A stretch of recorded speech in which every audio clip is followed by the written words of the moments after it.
Tadi yang paling tinggi derajatnya itu muslim. Tetapi sebelum muslim dia harus menjadi mukmin. Sebelum mukmin dia harus menjalankan laku muttaqin.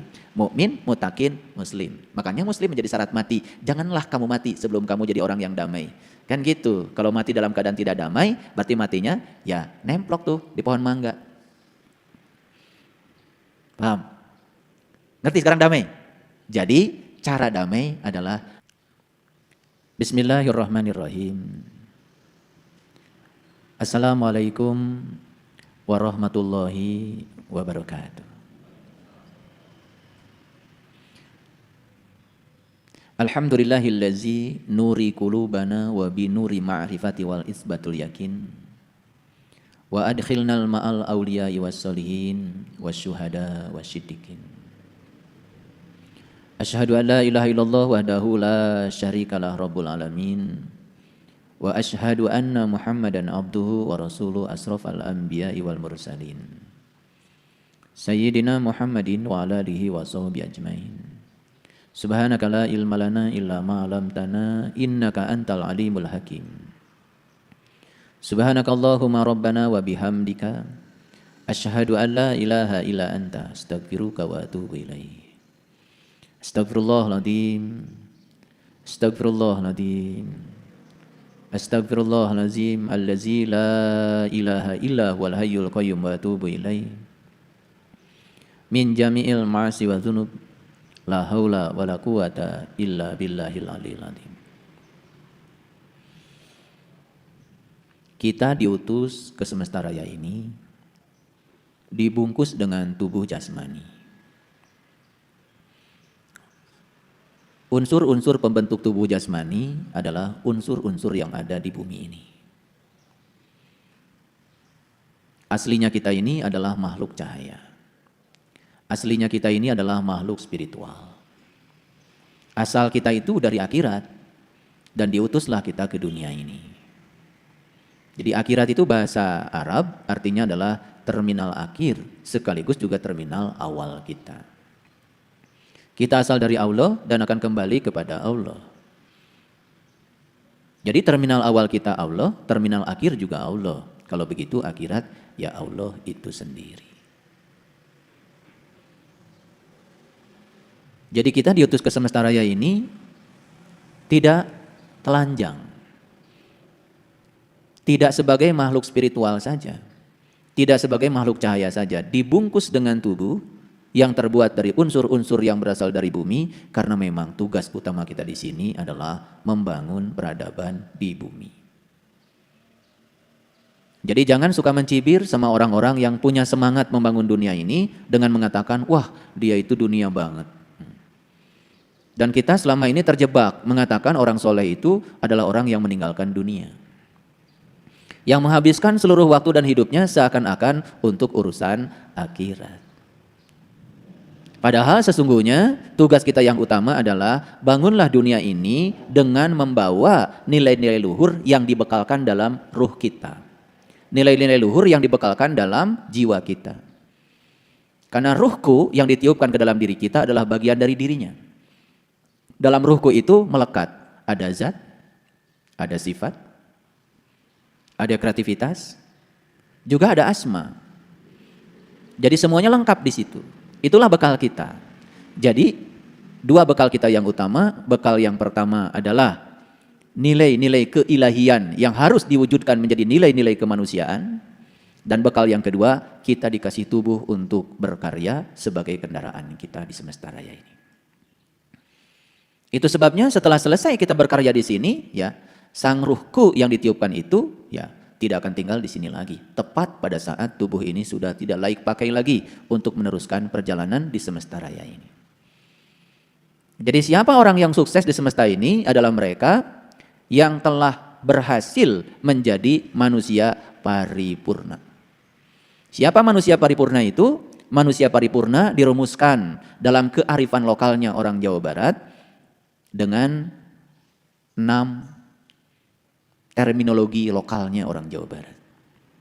Yang pertama, manusia paripurna itu yang sudah berhasil nulung kanu butuh.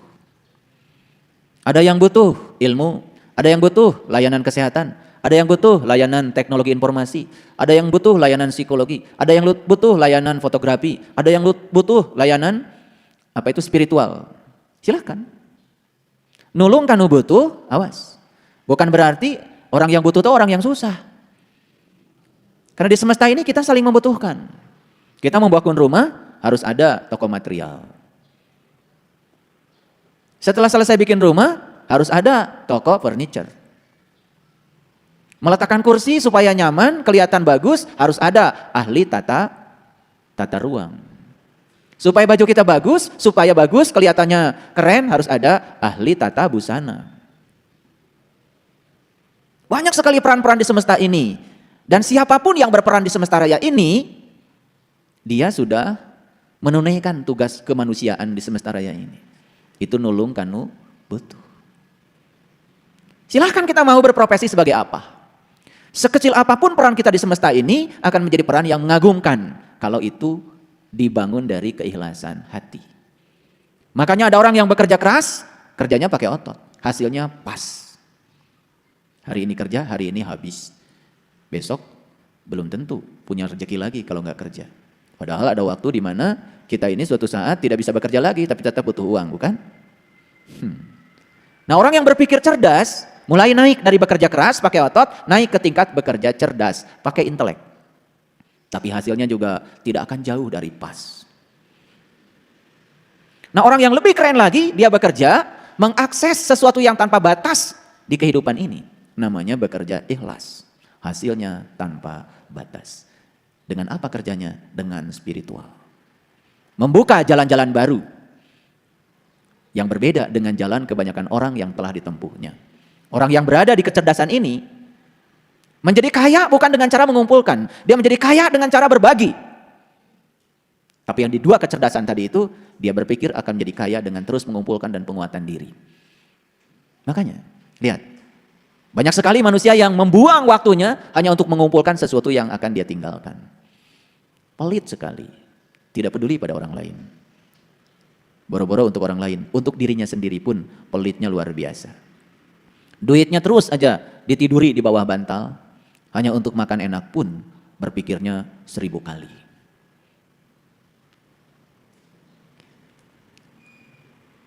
Yang kedua, manusia paripurna itu adalah nalang kanu susah. Banyakkah orang susah di semesta ini? Banyakkah orang yang menderita di semesta ini? Banyak apa tidak? Begitu saya bilang kata susah, yang terpikir oleh kebanyakan kita itu selalu saja urusan ekonomi. Padahal banyak orang susah di semesta ini, ekonominya luar biasa, berlimpah. Tapi susah. Rata-rata orang yang korupsi itu orang yang punya jabatan. Dan jabatannya pasti tinggi. Karena jabatannya rendah, apa yang mau dikorupsi? Saya mau tanya, pinter enggak? Itu para koruptor itu kelebihan hidupnya apa kekurangan? Kelebihan apa kekurangan? Masih nyuri berarti kekurangan. Kekurangan harta atau perasaannya saja yang kekurangan? Perasaannya. Hartanya banyak, rumahnya ngejengkleng, mobilnya banyak, jabatannya tinggi. Tapi masih saja mencuri, berarti dia masih merasa kekurangan.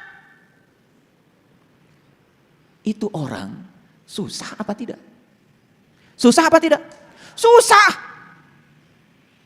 Kalau cerita orang susah gak punya duit, itu sudah selesai itu. Saya sekarang sedang cerita orang susah, tetapi kelihatan seperti tidak susah. Pura-pura aja tidak susah, padahal susah. Paham maksud saya? Kita harus nalang karena susah. Ayo, saya ngajak kalian semua. Berani gak nalang karena susah? Saya terkejut. Akhir-akhir ini saya diundang untuk coaching di kesehatan holistik. Saya terkejut, di situ saya bertemu dengan orang-orang yang kelihatan secara duniawi gak masalah. Tapi masalahnya banyak, susah hidupnya. Coba, orang belum punya jabatan, susah. Meraih jabatan, susah. Setelah menjabat, tambah susah. Karena dia takut kehilangan yang sudah dia capai. Lihat tuh mereka, bekerja keras untuk mempertahankan agar dia ada di jabatan itu. Karena setiap jabatan ada berkah jabatan. Dia takut kehilangan berkahnya. Susah apa tidak? Susah.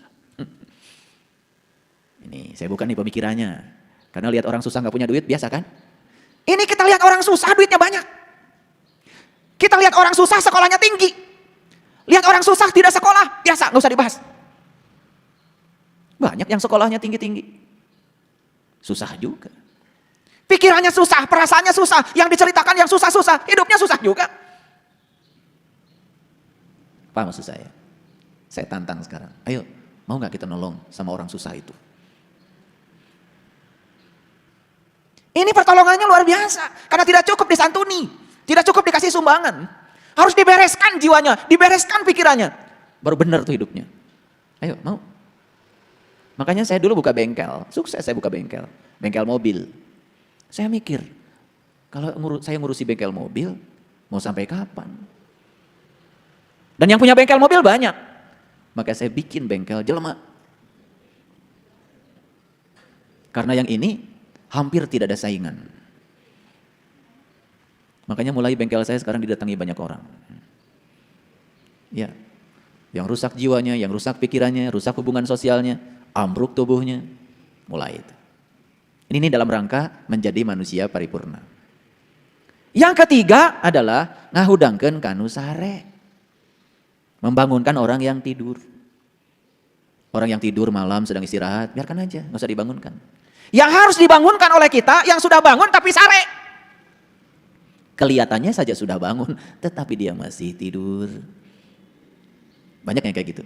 Nah ini pekerjaannya luar biasa. Membangunkan orang yang tidur biasa gampang. Pakai air segelas aja udah bangun.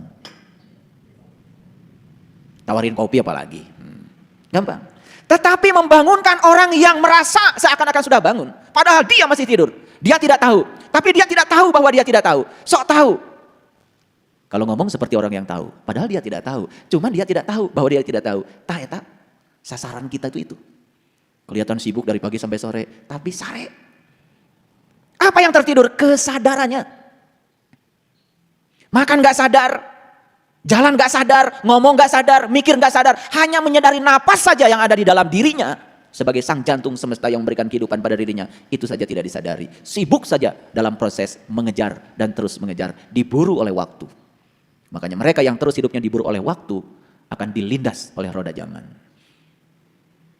Terus saja dilanda rasa tidak puas dalam hidupnya. Tidak pernah bersyukur. Kerjanya cuma meminta dan meminta. Dan orang yang masih meminta dan terus meminta itu tanda bahwa dirinya belum merasa diberi. Cuman karena memintanya habis sholat kan kelihatan soleh. Namanya doa. Bisa berjam-jam tuh kalian kalau minta sama Allah. Dikiranya doa itu adalah permintaan. Padahal doa itu adalah ajakan, undangan. Allah itu hanya perlu diundang saja. Nikmati, syukuri kehadirannya. Kehadirannya saja sudah cukup membuat proses penciptaan terjadi. Kehadirannya sudah cukup membuat yang tadinya mustahil menjadi tidak mustahil. Cukup kehadirannya saja. Itulah.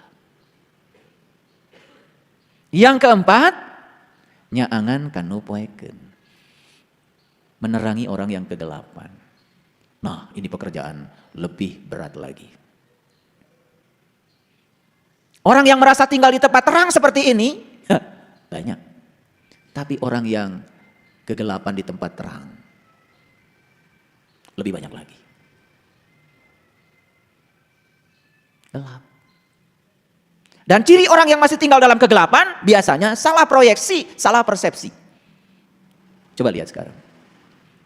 Kalau kita memperhatikan kehidupan sekarang, yang ini menghujat sini, yang ini menghujat sini, yang ini merasa paling benar, yang ini merasa paling berhak menghukumi orang. Itulah, semua tinggal dalam kegelapan. Ayo, mau? Membaktikan diri menjadi lampu yang terang benderang, yang bisa membebaskan kegelapan. Karena kegelapan itu sebetulnya ketiadaan cahaya saja. Kalau ada cahaya hilang tuh kegelapan. Mau menghadirkan cahaya? Bagaimana kita bisa menghadirkan cahaya untuk orang lain kalau kita belum bercahaya? Ayo cahayakan diri kita dulu, cahayakan diri kita. Tidak usah pidato, orang-orang yang bercahaya itu pasti dimanapun akan bisa membebaskan kegelapan. Dan orang-orang yang gelap kemanapun pergi, menambah kegelapan. Dan lucunya ini sekarang, banyak para penyumbang kegelapan tapi merasa dia sedang membagikan cahaya. Kemana-mana menebarkan kebencian, perpecahan, fitnah, hoax. Tapi merasa seakan-akan dia sedang membagikan cahaya. Padahal energinya terasa banget. Orang yang di level itu, apa aja salah. Bagi dia, apa saja salah. Itulah kedangkalan. Yang kelima adalah nepakanu poho. Wah, ini kerjaan lebih berat lagi. Nepakanu poho itu berarti mengingatkan orang yang lupa. Lupa apa? Sekarang ini persoalan manusia yang paling besar adalah lupa pada jati dirinya sendiri. Lupa asal muasalnya sendiri. Lupa pada tujuan dia mau kemana. Lupa pada perannya di semesta buat apa. Banyak yang kayak gitu. Dan yang terakhir adalah nganter kanu keeng. Mengantarkan orang yang ketakutan. Problematika manusia zaman sekarang adalah takut menghadapi kehidupan sekaligus takut menghadapi kematian. Makanya hari ini saya akan menyampaikan sebuah berita besar. Silahkan lihat di layar monitor ini. Ya, saya hari ini akan ngasih bonus kajian spesial surah An-Naba. Jadi An-Naba itu artinya berita besar. Berita besar tuh An-Naba itu. Makanya diutuslah ke semesta ini adalah para nabi. Makanya para nabi, para rasul itu tugasnya cuma 3. 1 menjadi saksi, 2 penyampai berita gembira, 3 memberikan peringatan. Itu di dalam Quran, jelas sekali. Ya? Sudah siap menerima berita besar? Oke, karena kita akan bicara berita besar ini hari ini. Para sahabat, hentikan dari sekarang upaya mencari kedamaian. Hentikan dari sekarang upaya mencari kedamaian. Kaget? Pasti kaget. Karena semakin kita mencari kedamaian, semakin kita tidak damai. Sederhana sebetulnya. Saat kita sedang berada dalam ketidakdamaian, terima saja ketidakdamaian itu apa adanya, seutuhnya. Begitu kita terima ketidakdamaian seutuhnya, saksikan saja. Maka ketidakdamaian dalam waktu yang singkat akan berubah menjadi kedamaian. Hanya seperti itu saja. Jadi begitu kita sedang berada dalam ketidakdamaian, saksikan saja, terima saja ketidakdamaian itu seutuhnya. Begitu diterima ketidakdamaian, kita akan bisa mengubah ketidakdamaian menjadi kedamaian dalam waktu yang amat sangat singkat. Saya kasih tekniknya. Rumus besarnya sederhana. Apapun kalau diterima seutuhnya, itu akan membuat kita menjadi damai. Termasuk ketidakdamaian begitu kita terima seutuhnya, damai. Karena dari kecil selama ini kita diajari untuk selalu menolak kontradiksi. Bayangkan, dari kebiasaan menolak kontradiksi, tiba-tiba sekarang kita diajarkan di sini untuk menerima semua kontradiksi apa adanya. Memang perlu latihan yang luar biasa.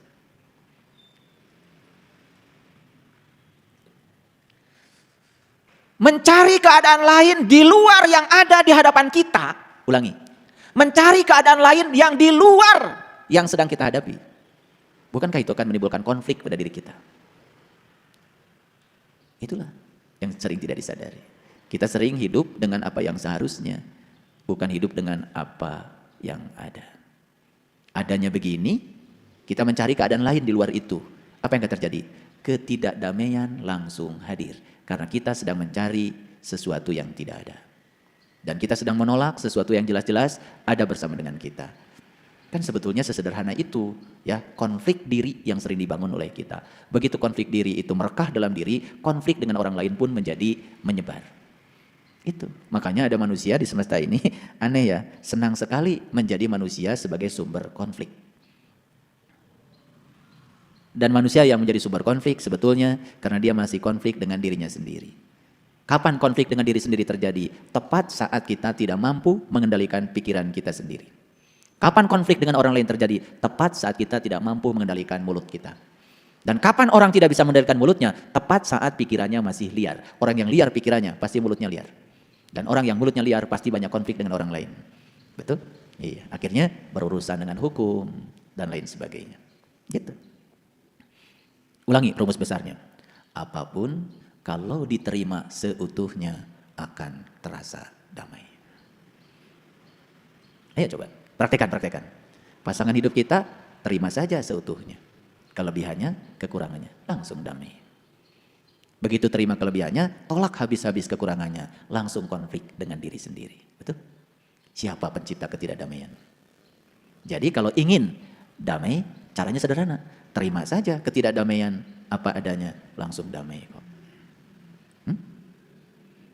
Ada yang konflik dengan anak, karena anak ingin jadi apa? Karena anak ingin menjadi siapa menurut versinya dia.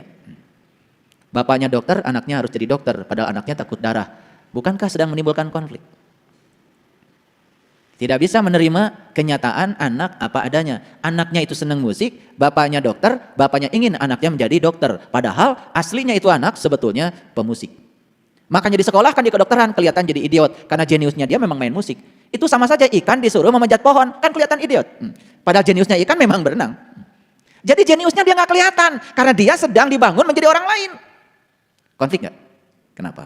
Kita tidak bisa menerima kenyataan anak kita tidak suka belajar biologi, dipaksa untuk menjadi dokter. Anak kita kerjanya senangnya masak di dapur, dipaksa jadi tentara. Karena bapaknya tentara. Konflik nggak? Kayak kasihan tuh anak bisa stres umur-umur. Gitu. Makanya saya perhatikan sekarang ini banyak sekali manusia yang tidak bahagia dengan profesinya. Saya terkejut kemarin ngasih kuliah entrepreneurship, kewirausahaan. Saya tanya satu-satu mahasiswa saya, apa kesukaan kamu? Nyanyi Pak. Loh kok ada di jurusan fisika? Kamu tersiksa nggak belajar fisika? Stres banget Pak. Loh kenapa bikin neraka sendiri? Ibu saya Pak, pengen saya jadi guru fisika. Nah mulai kelihatan. Alam bawah sadarnya nanti akan menggunung. Dan suatu saat dia akan ambruk tuh. Dia tidak bahagia di profesinya. Dan bayangkan ketika orang tidak bahagia di profesinya, maka dia akan bekerja dalam keadaan tidak bahagia. Berkembang apa tidak? Tidak akan berkembang. Karena yang akan berkembang itu mereka yang bekerja sesuai bidangnya. Makanya orang tua, jangan sok-sokan deh sama anak. Ya, ini kelihatan sepele ya, tapi saya bahas supaya banyak yang dengar. Semoga sadar. Anak kita tuh tamu agung yang diutus ke semesta untuk menjadi dirinya sendiri. Dalam sebuah kajian kemarin, mohon maaf, ada seorang guru. Saya tanya, sudah berapa lama jadi guru? Sudah lama ayah. Apa sih guru itu? Bingung. Nggak tahu guru itu apa. Padahal gu itu artinya adalah gelap, ru itu artinya cahaya. Guru orang yang memindahkan orang yang gelap kepada cahaya dengan cara menghadirkan cahaya.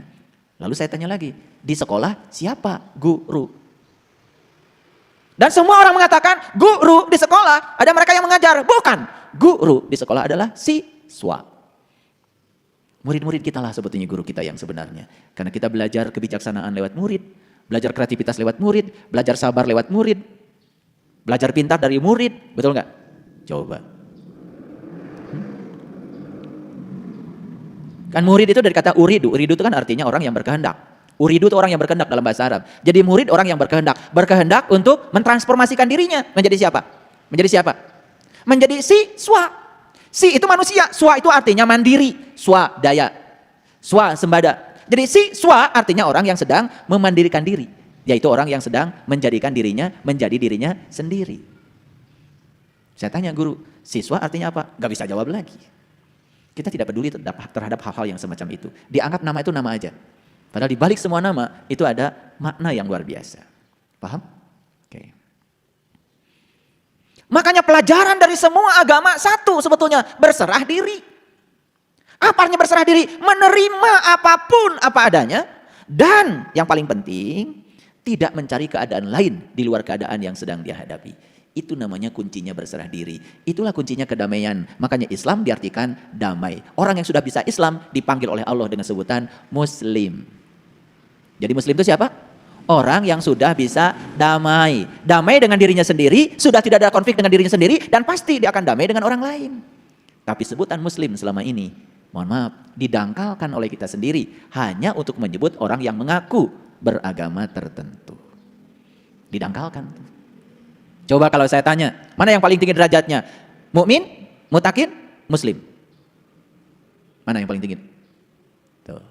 Padahal di Quran jelas, ya ayyuhalladzina amanu ittaqullah haqqa tuqatih la tamutunna illa wa antum muslimun. Jadi yang paling tinggi derajatnya itu Muslim. Tetapi sebelum Muslim dia harus menjadi mukmin. Sebelum mukmin dia harus menjalankan laku muttaqin.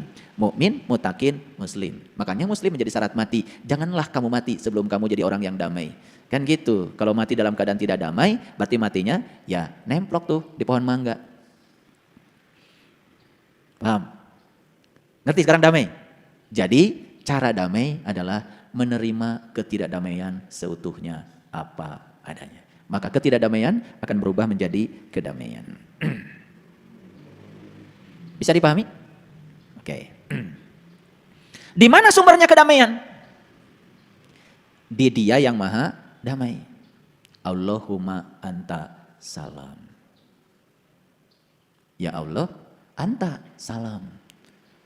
Engkau adalah kedamaian. Wa minka salam. Dari dirimulah kedamaian.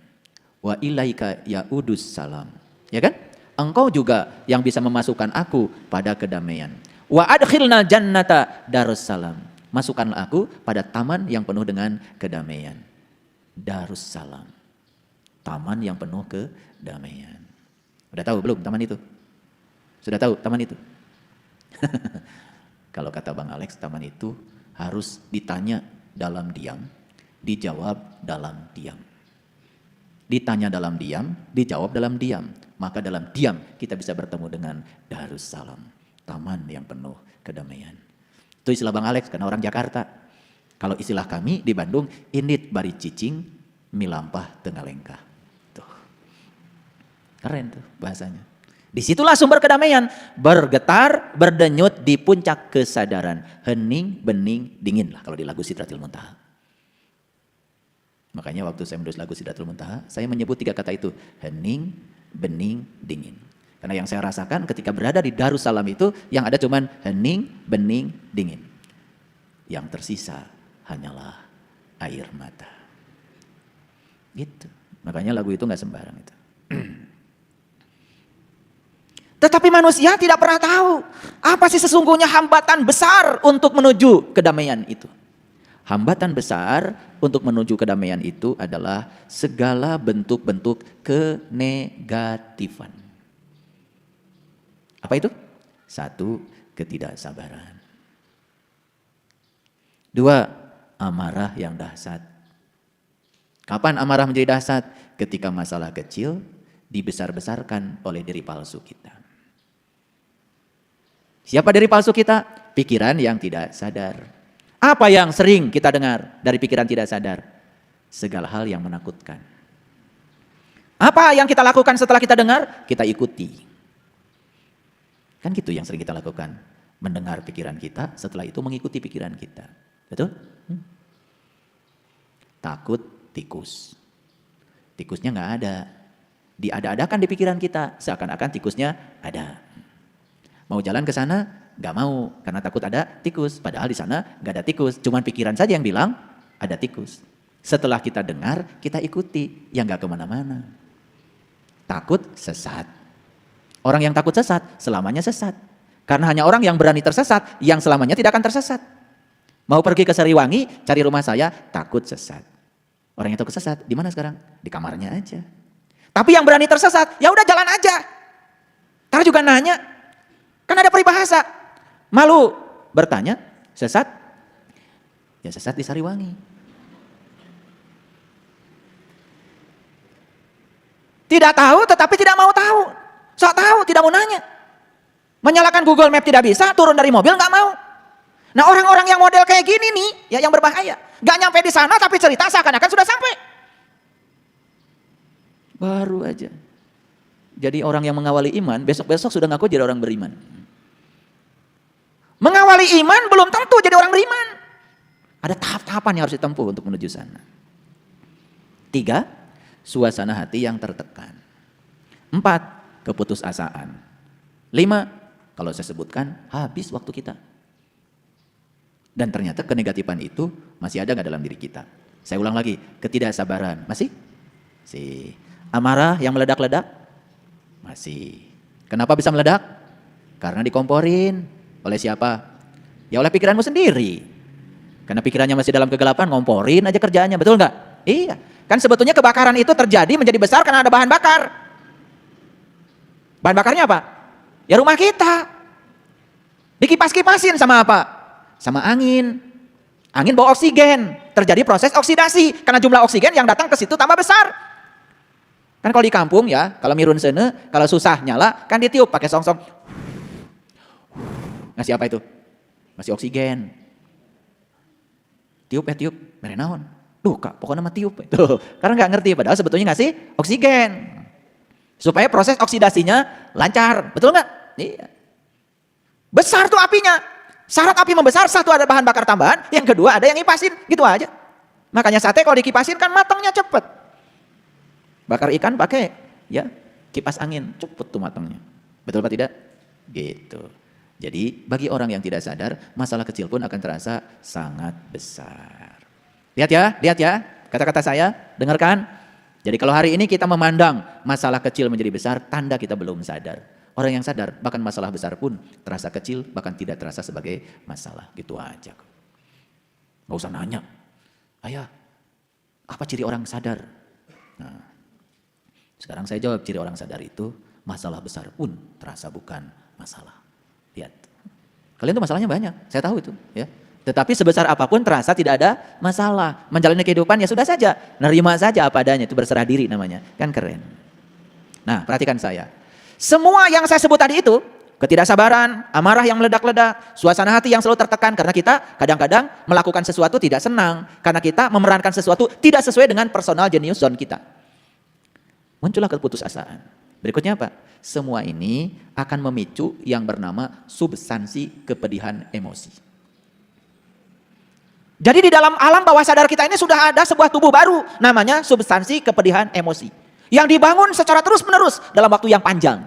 Nah itu terpicu tuh oleh kenegatifan tadi. Begitu terpicu, itu yang menyebabkan hal kecil pun terasa menjadi besar. Apa yang berikutnya terjadi? Akan terjadi kebangkitan kenegatifan yang lebih hebat. Apa berikutnya lagi? Maka ketika bangkitnya kenegatifan yang lebih hebat, ego dalam diri kita akan memanipulasi realitas. Jadi realitas yang sebenarnya dimanipulasi oleh ego. Masalah yang kecil pun menjadi besar. Karena ego sedang memanipulasi. Suka kan kalian begitu? Betul nggak? Iya. Anak mengalami kecelakaan. Sebetulnya biasa saja. Anaknya juga ketawa-ketawa. Tetapi kemudian ya ego itu mulai memanipulasi realitas. Jadi seakan-akan realitasnya itu lebih dahsyat dari itu. Apa yang terjadi? Ruwet kan masalah? Betul nggak? Ruwet. Karena begitu kita tidak tenang, kita sudah menyumbang masalah baru 300%. Begitu kita tenang, kita sudah menyelesaikan masalah 50%. Makanya itulah pentingnya, tenang saja, tenang. Kenapa sih? Seneng banget itu, ewu pakai ewu. Begitu kita senang memanipulasi realitas dengan ego kita, apa yang terjadi? Akan menghentikan kemunculan semua hal yang kita ingin. Dan yang akan muncul dalam hidup semua hal yang tidak kita ingin. Itu. Kalau sudah cerita perjalanan, apalagi jalannya macet, dan macetnya luar biasa. Dibesar-besarkan realitasnya, dimanipulasi dengan egonya. Supaya orang bersimpati pada dia, kalau perjalanan dia menuju tempat itu susah payah. Apa yang terjadi? Dia sedang menceritakan hal yang dia tidak ingin. Dan saat itu dia sedang menghentikan kemunculan segala hal yang dia ingin. Itulah doa dia yang tidak dirasakan. Makanya yang tidak dia ingin dalam hidup berulang-ulang terjadi. Saya lagi duduk di Jelekong tuh, di kolam. Datang tuh rombongan belakangan. Yang datang terlambat. Saya udah tahu, terlambat. Makanya saya nggak mau dengar ceritanya. Yang penting kan kamu sekarang sudah ada di sini, udah makan. Kalau saya nggak ngomong gitu kan maunya cerita perjalanan dia semua. Buat apa? Yang penting kamu sudah ada di sini. Cerita mobil nyungsep kek. Cerita nelpon susah kek. Kan semua tidak diinginkan.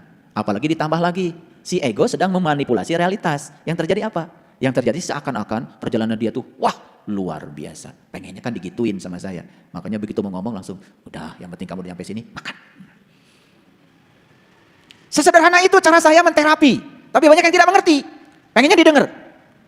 Kalau saya dengar kamu, saya lagi mancing nih. Terganggu. Padahal sebetulnya itu adalah trik saya aja gitu. Buat apa? Makanya kita kalau tanya orang datang, jam sabaraha tadi itu? Ditanya jam sabaraha. Mau menggambarkan apa? Mau menggambarkan, perjalanannya luar biasa begitu? Nggak usah. Yang penting sekarang sudah ada di sini, silahkan makan. Gitu aja. Kan begitu makan, lupakan semua yang tadi. Kan itu jadi doa. Kan yang diinginkan makan, kenapa yang diinginkan tidak langsung dilakukan, malah cerita yang tidak diinginkan. Itulah ketika ego memanipulasi realitas. Hati-hati para sahabat. Ini saya ngomong agak dalam sebelum masuk ke sini, karena nanti gongnya di Annaba ini. Ini ilmunya dijelaskan dulu. Jadi sebetulnya dari tadi itu, ya, untuk menuju kedamaian itu kita menciptakan hambatan sendiri. Dan hambatan yang kita bangun itu adalah kenegatifan.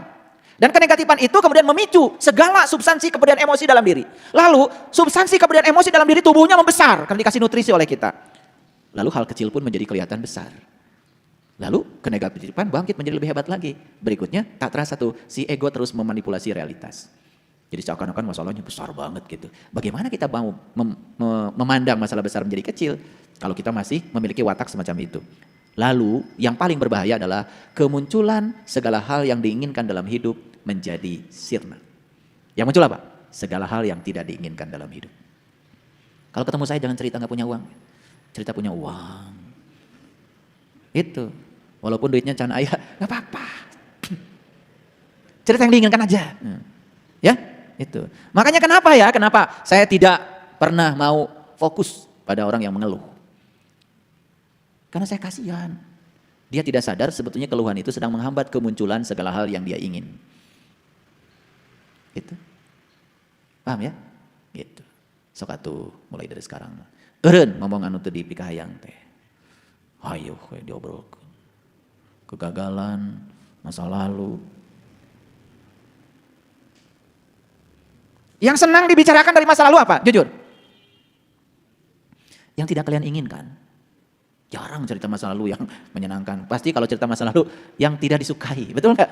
Nah, ini penting nih. Saya mau kasih rumusnya. Begitu cengkraman masa lalu terhadap pikiran melonggar. Nih ya. Ketika pikiran sudah tidak dicengkram lagi oleh masa lalu. Apa yang terjadi? Pikiran akan hadir saat ini dengan segala berkahnya. Jadi bagaimana kita bisa menghidupi saat ini, di sini sekarang. Bagaimana saat ini, di sini sekarang menjadi berkah. Kalau masa lalu kita diizinkan mencengkram terus pikiran kita. Begitu kita hadir di sini, saat ini sekarang, berkahnya terasa semua. Maka kita mudah sekali untuk berserah diri pada apa yang ada. Ulangi, pencerahan itu sebenarnya adalah tidak ada tempat untuk pergi. Catat. Apa pencerahan? Tidak ada tempat untuk pergi. Mau saya buktikan? Begitu kita menolak apa yang ada saat ini, dan kita seakan-akan menghindar dari situ, besok yang sama akan datang lagi. Besok yang sama akan, lusa yang sama akan lagi. Jadi tidak ada tempat untuk pergi. Itu pencerahan. Begitu, oh gak ada tempat untuk pergi. Sudah, saya berserah saja pada yang ada. Saya tidak memikirkan jalan lain di luar jalan yang ada di depan saya. Langsung tercerahkan. Itulah sumbernya kedamaian. Begitu kita sudah berserah diri pada yang ada, mulai kita bisa melihat dunia keberadaan di sekitar kita menjadi terbuka. Begitu kita sudah bisa melihat dunia keberadaan yang sudah terbuka, keheningan mendalam dalam diri akan muncul. Akan muncul keheningan yang mendalam. Dan kita tidak tahu kenapa, dari mana keheningan itu, pokoknya hening aja, keheningan itu akan muncul. Begitu keheningan sudah muncul, rasa damai mulai terbit. Begitu rasa damai terbit dari dalam, sukacita yang besar muncul. Begitu sukacita besar yang muncul dari dalam, kasih dalam diri muncul. Begitu kasih sudah muncul, kita akan melihat yang kudus, yang tak terbatas. Itulah dia dalam diri kita. Maka kita akan melihat kemanapun kita malingkan wajah, yang kita lihat cuma dia saja. Keren gak kalau begitu? Keren gak kalau hidup kayak gitu? Iya, ayo keren jadi. Udah ngaji dengan saya, enggak keren-keren. COVID itu. Itu frekuensinya sudah diukur. Ya. Makanya segala sesuatu kalau dilihat dari sisi energi, frekuensi dan vibrasi, semua itu menjadi jelas. COVID itu ternyata energi. Walaupun kelihatannya materi, virus, tetapi aslinya energi sebetulnya. Itu bisa diukur tuh, ilmuwan sudah ngukur tuh. COVID itu ternyata frekuensinya itu 5,5 Hz sampai 25,5 Hz. Itu rentang frekuensinya COVID itu. Omikron semacam itu 5,5 Hz sampai 25,5 Hz. Gimana caranya? Kalau kita tidak mau terkena COVID, jangan bermain di frekuensi itu.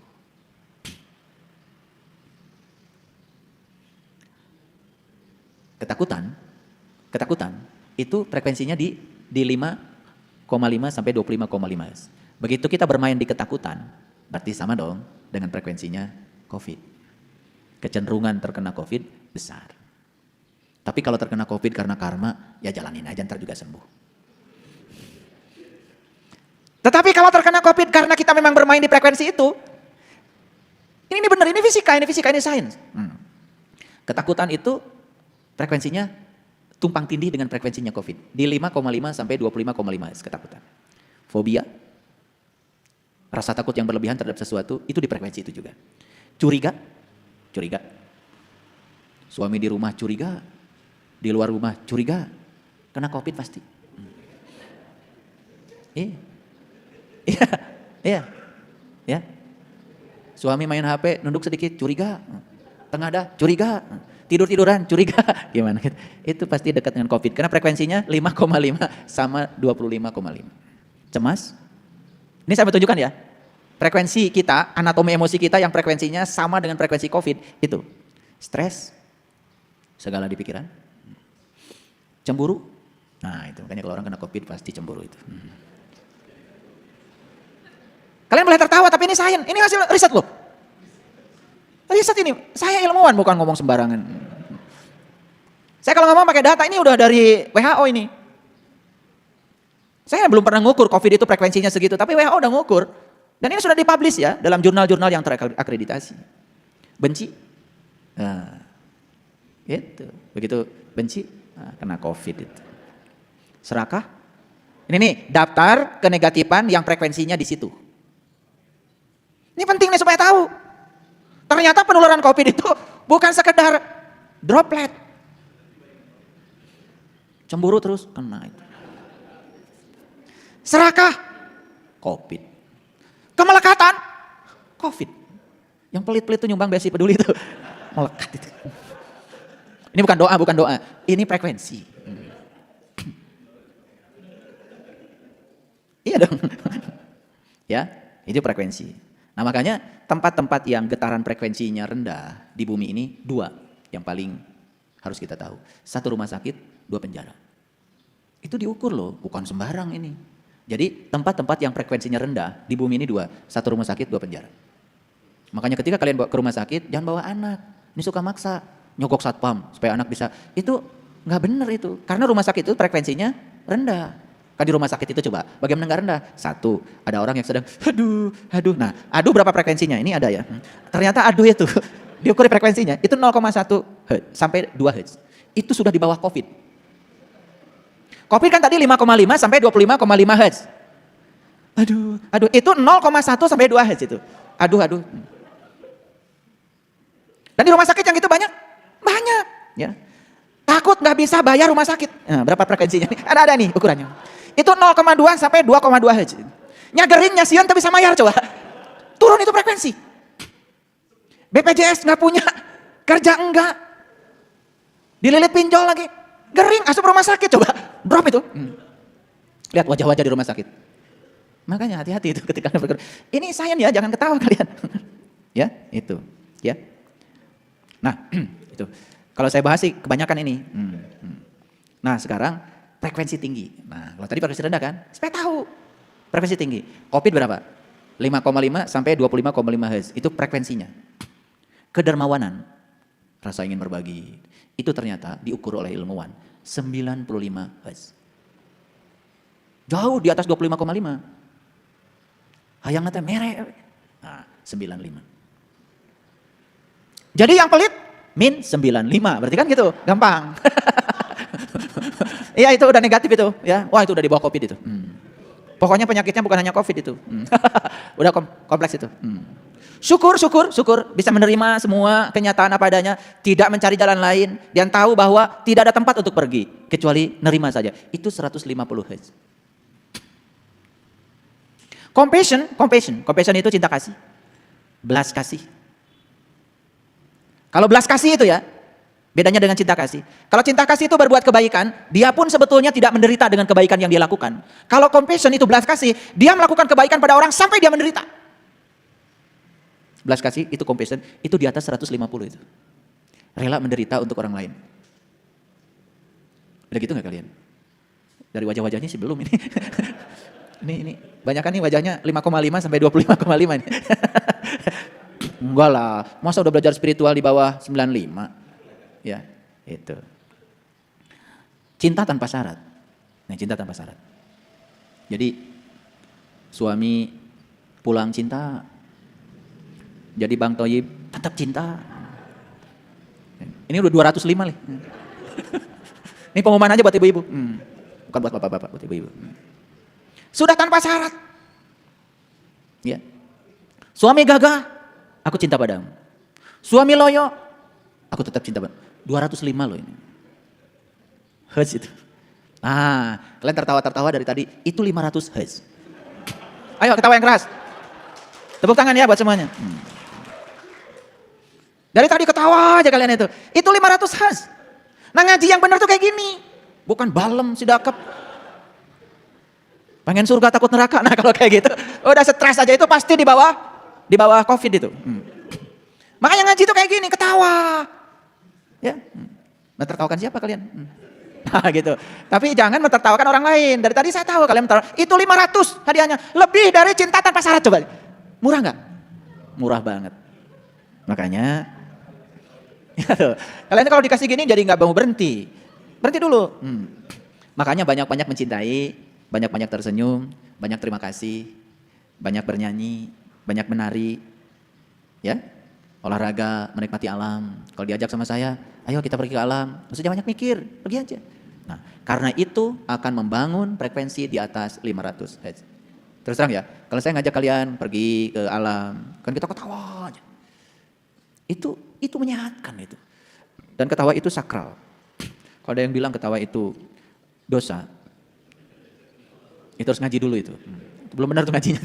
Dikit-dikit haram kan sekarang banyak yang kayak gitu ya. Ini haram, ini haram, ini haram. Aduh repot banget gitu. Ya, kayak Tuhan aja dia itu. Itu karena belum pernah mendengar berita besar itu. Ngajinya belum tuntas itu.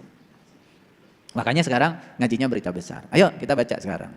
A'udzubillahi minasyaitonirrajim. Bismillahirrahmanirrahim. Amma yatasaalun. Tentang apakah mereka saling bertanya? Tentang apa mereka saling bertanya? Ya. Anin naba'il adim. Tentang berita yang sangat besar. Apa sih berita yang besar itu? Alladzi hum fihi mukhtalifun. Yang mereka selama ini selalu perselisihkan. Kalla saya'lamun. Sekali-kali tidak. Kelak mereka akan tahu. Kelak mereka akan tahu. Tsumma kalla saya'lamun. Sekali-kali tidak. Kelak mereka juga akan tahu. Alam naj'al lil arda mihada. Bukankah kami telah menjadikan bumi itu sebagai hamparan? Dimulai. Bukankah aku telah menjadikan bumi itu sebagai hamparan? Bumi ini tempat yang sangat luas tanpa batas. Betul? Betul? Bumi ini tempat yang sangat luas tanpa batas. Kalau kita melihatnya ke dalam dan melihatnya bukan dengan mata yang luar. Menggunakan mata yang diberikan Allah kepada kita yang disebut dengan mata kolbu. Makanya mata kolbu harus dibuka. Begitu kita menggunakan mata kolbu, kita bisa melihat bumi ini sebagai hamparan yang tanpa batas. Luas. Betul? Coba kalau kalian udah jalan-jalan dari tempat yang luas itu, apa rasanya? Lega, luas, kosong gitu. Karena kosong itu punya kapasitas untuk menampung apa saja. Coba, rumah kita luas, banyak kosongnya. Enak kan? Kayak masjid ini. Masjid ini yang dibeli itu ini, tembok-temboknya aja. Kosongnya nggak dibeli. Makanya yang berguna itu sebetulnya nggak dibelinya. Yang berharga, yang dibelinya. Betul gak? Coba, ibu-ibu beli emas, beli gelang. Yang berharga itu kan? Yang berharga itu kan emasnya. Yang dipakai ruang kosongnya kok. Emang ada beli gelang gak ada ruang kosongnya?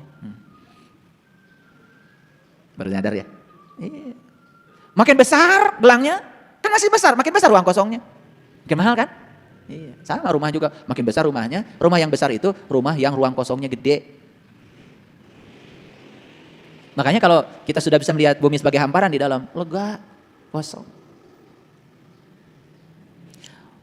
Wal jibala autada, dan gunung-gunung sebagai pasak. Tuh. Awas, gunung yang dimaksud itu bukan gunung Galunggung, gunung Merapi, gunung Gede, gunung Ciremai. Gunung. Gunung itu adalah puncaknya kesadaran yang ada pada diri manusia. Itulah Sidratil Muntaha. Betul gak itu pasak? Pasak itu menguatkan. Makanya yang gunung-gunungnya itu sudah jadi pasak, sudah kuat. Ya, sudah kuat, kesadarannya sudah tinggi.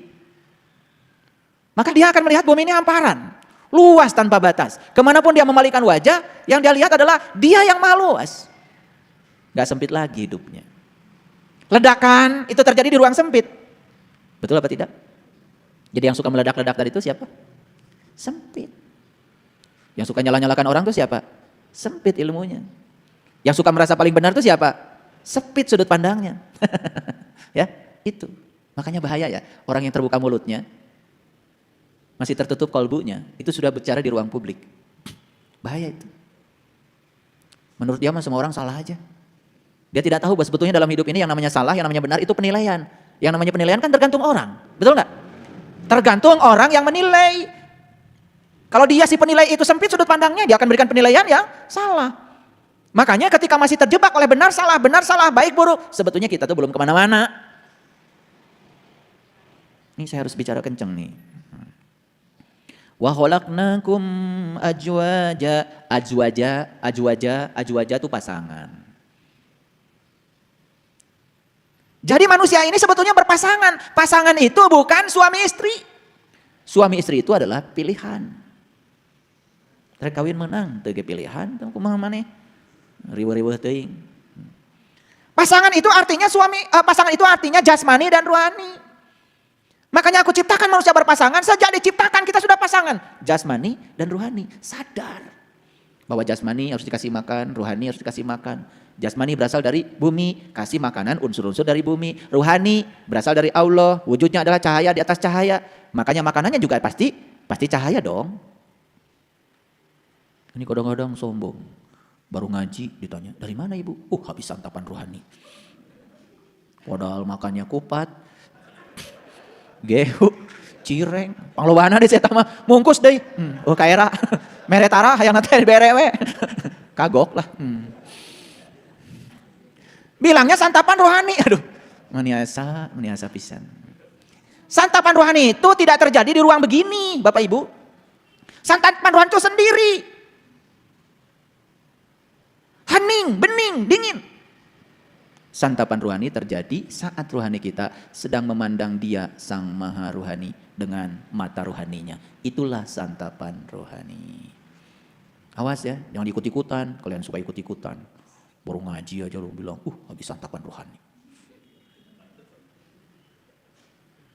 Padahal itu mungkus.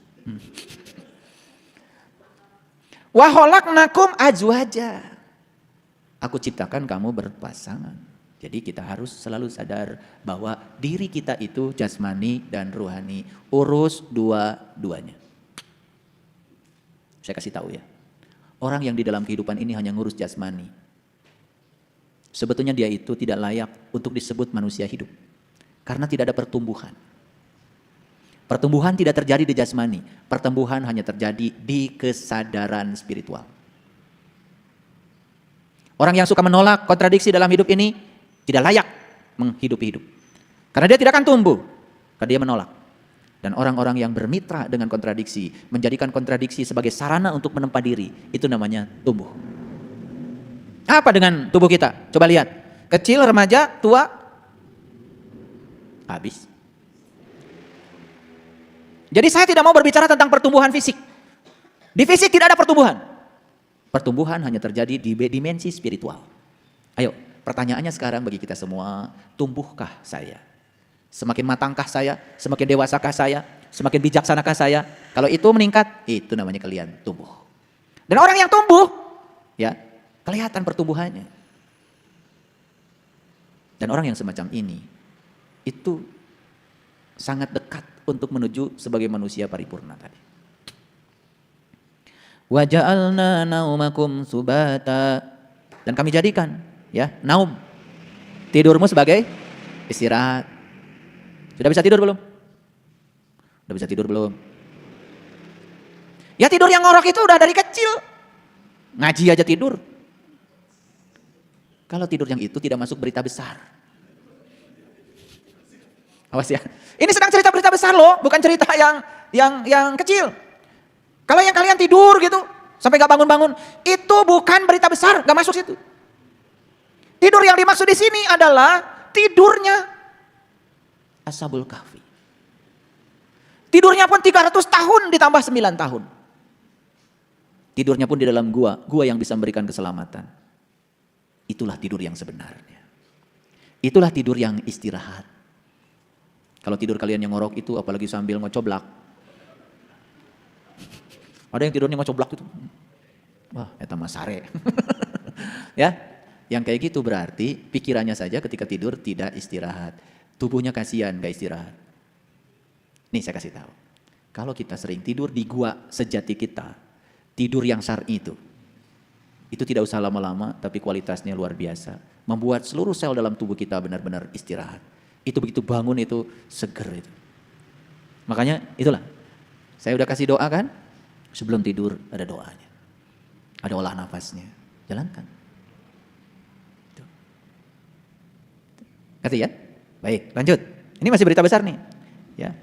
Wa ja'alnal laila libasa, dan kami jadikan malam sebagai pelindung. Malam sebagai pakaian. Gini, para sahabat. Malam itu identik dengan kegelapan, bukan? Sebetulnya seluruh semesta ini diliputi cahaya atau kegelapan? Diliputi cahaya atau kegelapan? Yo, pinter enggak? Kalau matahari tinggal di tempat gelap atau di tempat terang? Terang? Tuh, kalian berarti belum benar belajar fisikanya ini. Kayaknya 3,5 nilainya. Lihat saya. Kalau lampu ini dimatikan, gelap kan? Kalau matahari ini membelakangi bumi dan kita berada di punggung bumi, di belakang matahari, gelap kan? Apa artinya gelap? Ketiadaan cahaya. Jadi sebetulnya cahaya itu datang dan pergi. Yang abadi di semesta ini adalah kegelapan. Saya tanya sekarang, apakah di tempat ini sekarang ada gelap? Ada, cuman terhalang oleh terang. Jadi kalau gitu matahari tinggal di tempat gelap, tempat terang? Tinggal di tempat gelap sebetulnya, cuman karena mataharinya bersinar gak kelihatan.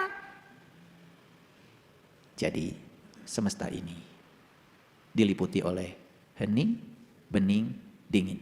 Itulah pakaian kita. Nanti coba kalian masuk ruangan, matikan semua, jangan ada cahaya sedikit pun. Coba sesekali tinggal di tempat gelap yang semacam itu, rasakan. Saya nggak bisa ngasih tahu dari sekarang, tapi rasakan aja. Selama ini tempat yang disebut menakutkan itu tiba-tiba akan menjadi tempat yang sangat menyenangkan. Dalam gelap itulah, ketika kita meniti ke dalam diri, kita akan menyaksikan cahaya yang luar biasa. Karena itu pakaian kita. Ini tingkat tinggi sebetulnya, tetapi nggak apa-apa, saya bagikan supaya ngerti sedikit. Wa ja'alna an-nahara ma'asya. Kami jadikan siang untuk mencari penghidupan. Siang apa? Terang. Jadi mencari penghidupan harus di tempat terang. Baik penghidupan fisik maupun penghidupan rohani kita. Karena kita diciptakan berpasangan. Nih saya kasih tahu sama kalian semua ya. Hati-hati mencari penghidupan. Harus terang benderang. Cari penghidupan fisik. Nafkah buat keluarga yang terang benderang. Karena itu akan jadi darah mereka, daging mereka, tulang mereka, otak mereka, pikiran mereka. Kalau mereka dikasih dari tempat gelap, kasihan kalau mereka nanti gelap. Jadi kalau anak-anak kita kok susah, dinasihati nggak nurut, dikit-dikit melawan, tanya dulu anak kita dikasih makan dari mana. Jangan-jangan ada yang nempel tuh dari tempat gelap ke situ. Karena kita mencari penghidupannya di tempat gelap. Belajar agama di tempat terang, yang di gelap-gelapan. Belajar spiritual sama yang terang, jangan sama yang gelap. Bimbing haji, pergi umroh, ayo cari yang terang. Jangan cari yang gelap. Ya, bisa bedakan? Gelap. Wajahnya kelihatan. Baik. Ya, nyampe sana cuman disuruh muter aja. Disuruh melempar aja. Nggak ada rasa di situ. Sepanjang kita dibimbing oleh yang gelap, kita pun berada dalam ruang gelapnya dia. Makanya banyak orang yang belajar spiritual gak maju-maju karena gelap. Cari dunia gak maju-maju karena gelap. Dikiranya licik boleh, Licik itu mungkin aja dia dapat keuntungan dan senang sesaat. Tetapi semesta ini punya hukum yang tidak akan pernah salah. Siapa yang mencuri akan diambil hasil curiannya dengan cara yang lebih menyakitkan. Makanya heran saya ada orang-orang berani ya ngambil hak yang bukan haknya. Dia pikir itu kesenangan, ya mungkin sesaat. Tetapi sekalipun orang tidak tahu, dia tidak akan pernah bisa bohong pada dirinya sendiri. Dan suatu saat apa yang dia rampok akan dirampok lagi oleh semesta dengan cara yang lebih menyakitkan. Ada orang yang menghabiskan masa tuanya hanya cuci darah, habis seluruh harta yang dia kumpulkan. Dia pikir dia harta akan menyenangkan. Hanya dibelikan untuk beli obat dan setelah itu hancur tubuhnya, tidak ada kebahagiaan. Buat apa? Makanya daripada cari uang yang sedikit haram, lebih bagus banyak dan halal. Paham ya? Awas, jangan biarin sedikit halal. Mual mahi. Makanya berpikir tuh harus selalu besar, tanpa batas. Gimana? Udah belajar spiritual ceritanya. Tapi mikirnya masih terbatas. Ya. Saya ajak bikin ini, bikin itu. Banyak sekali yang menghambat. Pikirannya udah pikiran terbatas. Jadi kalau kalian masih berpikir pakai otot dan otak, belum pakai hati, belum pakai kesadaran, itu belum belajar spiritual. Banyak yang pesimis ya ketika diajak sesuatu. Bahkan Allah pun diukur dengan ukurannya dia. Keterlaluan. Kalau yang maha kaya diukur dengan dompetnya dia. Uang dari mana? Bagaimana mungkin? Tambah lagi, buat makan aja susah, SPP belum kebayar, terus nyeritakan yang dia tidak ingin. Eta bakal jadi. Jadi, jangan percaya sama orang yang selalu bilang sama kita, kalau Allah itu sudah mentakdirkan semua manusia, rezekinya sudah diatur, ditulis di Lauh Mahfuz katanya. Ditanya Lauh Mahfuz aja di mana nggak tahu. Apalagi tanya tulisannya kayak apa, betul nggak? Saya tanya, di mana Lauh Mahfuz? Bingung itu. Kalau ngomong Lauh Mahfuz kayak yang paling tahu aja. Terus nih lihat tulisan Allah di situ. Tambah bingung lagi. Mau punya Allah yang kayak gitu. Ini lahir katanya jadi orang miskin, ini lahir saudagar. Mau? Dari kecil saya nggak percaya ajaran itu. Saya cuma percaya Allah itu maha kaya dan Allah menyediakan rezeki yang sama buat semua orang. Kalau rezeki kita beda hari ini, dah urang salahnya kotna. Batur maka itu mawa tangki, urang mawa gayung. Betul. Gitu. Paham ya? Jangan ketawa-ketawa. Ya, tapi nggak ngerti. Nah, sekarang udah ketawanya kelihatan ngerti ya. Ketawa itu harus melambangkan ngerti, ya. Paham maksud saya? Ya, jadi belajar spiritual itu fidunya hasanah wa fil akhirati hasanah. Harus berkelimpahan lahir batin. Kan sudah diciptakan kita berpasangan. Artinya, ya kalau pasangan serasi pasti berkah lahir batin. Paham? Itu. 12. Wa banaina fawqakum sab'an sidada. Dan kami bina di atas kamu 7 buah yang amat kokoh. Tah ieu anaba teh. Kartos? Ini anaba itu. Kami telah bina di atas kamu 7 buah yang kokoh. Itulah Shiratal Mustaqim. Itulah jalannya orang yang ingin mendapatkan nikmat. Nikmat gak ada kaitannya dengan uang. Nikmat gak ada kaitannya dengan jabatan. Nikmat gak ada kaitannya dengan urusan dunia. Nikmat yang sebenarnya adalah yang diberikan kepada para nabi, para siddiqin, para syuhada dan para solihin. Itulah menyatu, manunggal bersama Allah. Merasakan kehadiran setiap saat, itulah nikmat yang paling besar. Itulah sumber kedamaian kita yang sebenarnya. Kalau kita sudah manunggal bersama dia, tidak ada yang mustahil. Gitu. Udah nyampe nih beritanya belum? Udah nyampe beritanya belum? Iya. Ada juga yang menceritakan, oh berita paling besar katanya berita tentang kiamat. Kiamat itu apa? Hancurnya alam semesta. Alam semesta dari dulu juga udah hancur. Berita apaan? Ya, kematian sudah berlangsung. Bahkan tubuh kita yang 100 triliun sel itu setiap hari 17 miliar sel mati tubuh kita. Lihat nggak umur saya waktu 35 tahun? Lihat tuh di YouTube tuh ada. Saya sedang ceramah, umur 35 tahun. Lihat nggak sekarang umur saya 55 tahun? Iya, udah rusak. Karena setiap hari sel yang mati 17 miliar. Itu pun kalau pikirannya positif. Coba. Nah yang pikiran-pikirannya negatif coba lihat tuh. Gigi pun pada hilang. Kayaknya 3 kali 17 miliar deh. Yuk. Makanya cepat sekali ya, cepat sekali. Kemarin begini, hari ini udah beda. Cepat sekali. Kayak tadi kita di luar bicara dengan para sahabat dan Ayah Yudi mengatakan, setelah dapat ilmu ini kok rasanya tubuh saya sangat energetik gitu, berenergi. Ya betul, memang. Ya, karena apa? Karena pikirannya sudah positif, karena jiwanya sudah mulai bersih. Dampaknya pada tubuh juga jadi sehat. Ini Ayah Asrori, umur 57 tahun, dari Surabaya ke Bandung nyetir sendiri. Dari sini mau langsung ke Jakarta, nyetir sendiri. Luar biasa. Ya, gitu. Pantaskan diri kita Pantaskan diri kita. Dan Allah tergantung sejauh mana kita memantaskan diri kita. Apa yang terjadi kalau kita sudah tahu rahasia di balik yang 7 tadi? Baca ayat selanjutnya. Wa ja'alna sirajan wahaja, dan kami jadikan pelita yang amat terang. Betul? Inilah An-Naba, ini berita yang paling besar. Bukan berita tentang hal-hal yang lain, ini berita yang paling besar. Terasa berita ini nyampe pada kalian? Kami bina di atas kamu 7 buah jalan. Setelah itu Allah mengatakan, wa ja'alna sirajan wahaja, dan kami jadikan pelita yang terang benar. Betul? Betul? Terasa berita ini? Nikmat Allah mana lagi yang mau kau dustakan? Wa anzalna minal mu'syirati ma'an sajjaja, dan kami turunkan dari awan air yang tercurah. Air apa? Air kesabaran, air ulas asih, air kebijaksanaan. Maka siapapun yang sudah menemukan rahasia yang 7 dalam dirinya, sudah bisa meniti ke dalam diri, sudah melihat pelita yang terang benderang, maka setiap dia meniti ke dalam diri akan dihujani. Al-Maidah. Makanya jangan heran, kalian tuh seperti tidak belajar, tahu-tahu pintar. Gak pernah berlatih, tahu-tahu terampil. Sekarang kalian jadi terampil menghadapi masalah. Tiba-tiba intuisinya hidup. Tuh, pintar tanpa belajar, cerdas tanpa berlatih. Itulah ma'rifatullah yang sebenarnya. Masih ada juga yang menyepelekan berita besar ini. Terus mau cari berita besar apa lagi? Ini berita paling besar. Tidak ada yang lebih besar beritanya di luar ini. Dan berita yang paling besar itu adalah berita tentang ini. Berita tentang bagaimana cara kita meniti kepada Dia yang Maha Besar. Para sahabat, saya hanya ingin menyampaikan pesan pada kalian semua. Bersyukurlah. Bersyukurlah karena berita ini sudah sampai. Banyak orang yang hafal surat An-Naba, cuman hafal untuk jadi imam. Cuma hafal untuk bacaan sholat dalam sehari-hari. Tapi nggak tahu beritanya. Padahal ini adalah surat. Ini surat dari Allah langsung buat kalian. Makanya disebutnya juga Quran surat An-Naba. Namanya surat itu pasti ada beritanya dong. Beritanya harus sampai pada tanganmu. Siapa yang ngasih surat? Allah langsung. Siapa penerima surat? Kalian yang bisa menerima berita besar ini. Dan sekarang surat sudah sampai di tangan kalian. Jaga itu surat.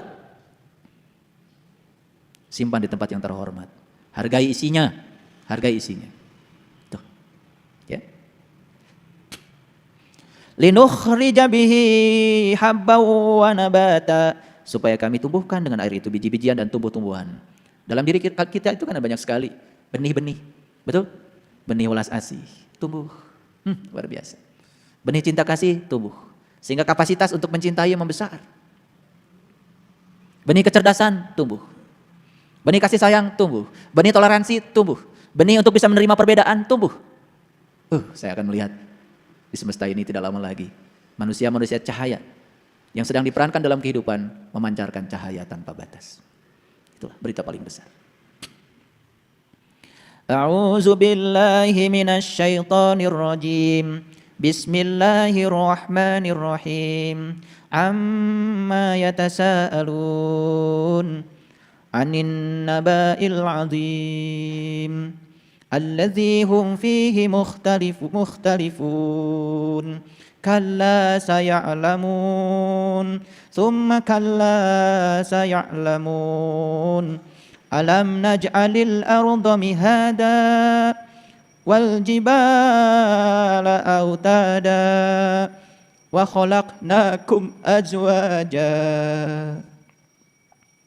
wa ja'alna naumakum subata, wa ja'alna al-laila libasa, wa ja'alna an-nahara ma'asha, wa banayna fawqakum sab'an shidada, wa ja'alna sirajan wahhaja, wa anzalna minal mu'syirati ma'an sajjaja, linukhrija bihi habban wa nabata.